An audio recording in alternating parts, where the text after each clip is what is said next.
The next element that we're going to add will be the legend. Alright, so the legend is what you need to enable the map reader to understand the data that's being displayed on your map. So you can click on insert again, they will find legend. Okay, so it will open the legend wizard. Alright, from here you need to decide what do you want to add to your legend. Do you want towns, roads, study area and cultivated areas to be there? By default they're all added, but you can remove some or add some depending on what you want to have displayed in your legend. You can also move the order around, so what needs to be displayed first, etc. So let's say we want the study area to be before towns. We can just move it up there, select it and click up or click down, and you can move it around. Right, so once you have decided what should be in there, you can click on next. Alright, this is just by default, it will name it legend. That will be title, and you can change the font, etc. of that legend, or you can remove it altogether if you'd like to. But let's just keep it there for now. Next, it asks you, do you want a border? Now, it's usually good practice to have a border, so I like borders, so I'm going to select one. I'm going to select a 0.5 point border.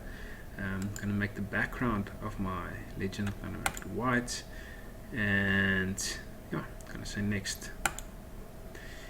And then you can say next again. Yes, just how do you want, for instance, study area, which is a polygon, in your legend, how do you want it to be displayed? This is the default, but you can say you want to make it like this kind of polygon.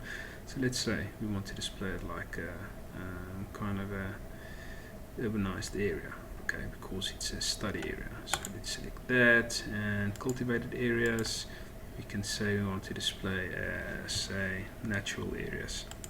Okay, so you can decide how you want the different types of features to be displayed in your legend.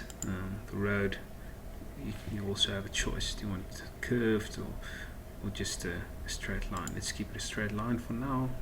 I'm going to say next.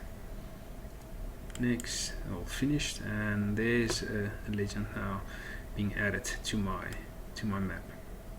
Okay, so what you can see here is towns, study area and roads, they seem to be fine, but now you've got cultivated areas and you've got this category name, and I'm not really quite sure exactly what that means. Okay, so that's the heading that we have here, but we don't necessarily want it to be displayed in our legend. It would have been fine just to have cultivated areas and then different types of cultivated areas. So to change that, I'm going to right click on my legend, okay, and go to properties, and then in the legend properties you're able to edit each of the different things that's being displayed in your legend. So I'm going to double click on cultivated areas on the items, the different items right there, and I'm going to say I don't want that legend category name to be displayed there. Say okay, apply, and you'll see it's gone now. Okay, so from this window here you can change the text sizes, the fonts, etc. So for instance, cultivated areas, again, if I double click it, I'm able to change the layer name symbol, which is cultivated areas. So I want it to be a bit smaller, I want it to be a 12. I can say 12 there. Okay, and apply, and now it's a bit smaller. Okay, so this you can do for basically everything. For the labels, which is the shade and the small holdings, you can change those symbols as well. So you need to play around with these properties to see what you can change. You can change the order again if you want to. If you decide, okay, no, but I want, you know, study area to be below roads, you can select study area, move it down, say apply, and then moves it back down below roads. Right, so yeah, you can do a lot of editing to improve the way in which your legend displays. Right, so let's just say okay for now. We now have a legend. Okay, it doesn't really quite fit on our map at this stage, but we're gonna play around with this a bit later. Okay, we're just adding all the different map elements now. Another thing that you might want to add to your map is grid lines or graticles, okay, lines of latitude and longitude. So to do this, you need to work with the data frame. Okay, so I just left click on the data frame. Now this is where the data is being displayed. I select it and then I right click on it. I go to properties, and there you will see there's an option there in data frame properties that's called grids. Okay, so I click on grids. I say I want to add a new grid.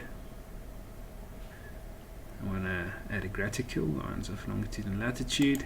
Say next.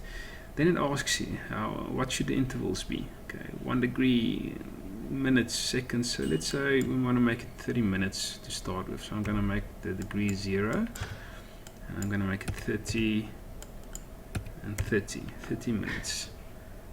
And I'm going to have graticules and labels. I say next.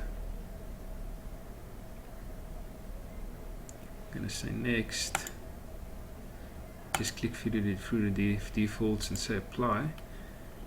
Alright, so now what we can see here, lines of longitude and latitude has been added. Have been added to my map. Okay, but maybe I want to edit it now because it doesn't really look nice if the text falls outside of this data frame. I want to move it to the inside. So what I'm now going to do, I'm going to select my, just move this up, select my graticule. I'm going to say properties. Okay, now I can do a number of things. Let's start at the beginning. In terms of the axis, the tick marks, which is now displayed on the outside of my data frame, I'm going to move them to the inside. Alright, let me show you. If I now say apply, okay, you would have noticed they're not on the outside anymore. They've now moved to the inside. Okay, and in the same place, what I can do is, okay, interior labels. Let's just move to the actual labels.